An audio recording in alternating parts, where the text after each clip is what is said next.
il faut savoir que ces enfants aussi, je me pose aussi la question de savoir quels adultes vont-ils devenir quand leur enfance aura été bercée bien sûr par tout ça. Ces enfants vont se souvenir quand même et qu'ils ont joué au milieu de morts. J'ai très peur pour leur développement psychologique. Quand tout ça sera fini, parce que tout ça se terminera, comment vont-ils grandir? Qu'est-ce qu'ils vont garder comme séquelles psychologiques? C'est-à-dire qu'il faut qu'on parle bien évidemment des séquelles physiques, puisqu'il y a beaucoup d'amputés, et ce n'est pas fini. Parce que, comme on dit, c'est un nid de bactéries, cet hôpital. Aujourd'hui, il faudrait le fermer. Il faudrait le fermer, le désinfecter du sol au plafond. Et il faudrait faire quelque chose pour cet hôpital, et les autres d'ailleurs. Et ensuite, et d'abord aussi, surtout, pour les enfants, qui sont dans un état physique et psychologique catastrophique. Donc moi, tous ces enfants-là, à un moment donné, ce monde doit ouvrir les yeux et se dire « Ok, il se passe ce qui se passe. Moi, je n'ai pas les compétences politiques ou autres pour en discuter, mais il y a des enfants. Ça devrait être la limite de tout être humain, en fait. Il devrait y avoir une limite que tout être humain devrait se poser, c'est celle des enfants. Comment est-ce qu'on peut douter de l'innocence d'un enfant? Je pose la question, comment est-ce que je peux aujourd'hui venir devant vous et vous expliquer que c'est pas normal qu'un enfant de 7 ans soit tétraplégique parce qu'il a reçu une balle dans les cervicales? Est-ce qu'il faut vraiment que j'étaye mon propos et que je vous dise que c'est inhumain? Je sais pas, je pose des questions. Est-ce que c'est normal qu'il faille que je vous dise que cette maman diabétique, son bébé est décédé et elle l'a suivi 24 heures plus tard, laissant orphelin de sa mère un enfant de 4 ans, parce que cette guerre ne lui a pas permis de recevoir les traitements?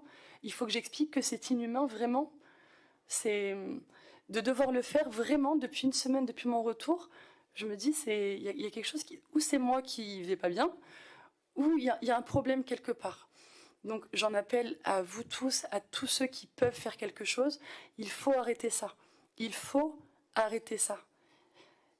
Parce que c'est déjà trop tard. Même en arrêtant aujourd'hui, là, c'est déjà trop tard.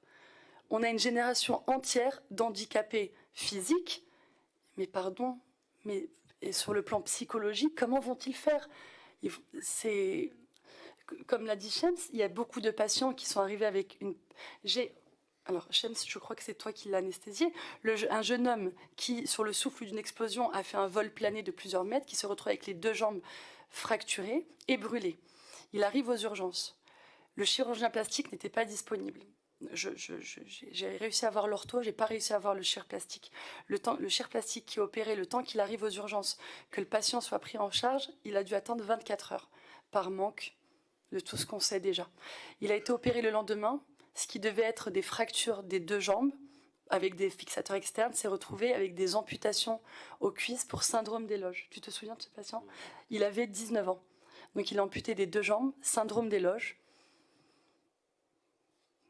Qu'est-ce qui va se passer pour ce jeune homme? Ça ne va jamais se fermer. Je n'ai vu aucune plaie d'amputation fermée. Elles sont toutes béantes, nécrosées. J'ai en souvenir, je crois que c'est toi Khalid qui parlait des conséquences sur vous, ou toi, Shams, Bara, qui est revenu de Al-Aqsa, pleurait. Il est rentré le samedi, avant notre départ. Il pleurait, et pourtant il est... Voilà. Il pleurait parce qu'il a, comme il dit, sauvé la vie d'un bébé de 8 mois, qui a eu les deux bras arrachés. Il lui reste que la pince. Donc c'est lui qui l'a opéré. Il a dû lui amputer, parce que comme c'est une explosion, donc il faut parer la plaie et amputer proprement. Mais elle n'a plus de famille. Et il pleurait, il me dit, je lui ai sauvé la vie, mais est-ce que je lui ai vraiment sauvé la vie? Elle a plus de famille, elle a personne. Cet enfant, elle a 8 mois. Et il pleurait, il me dit, en fait, j'ai opéré parce qu'il y avait le bloc, il fallait le faire. Et puis après, je me suis dit, mais qu'est-ce que j'ai fait? J'aurais peut-être dû la laisser mourir. Enfin...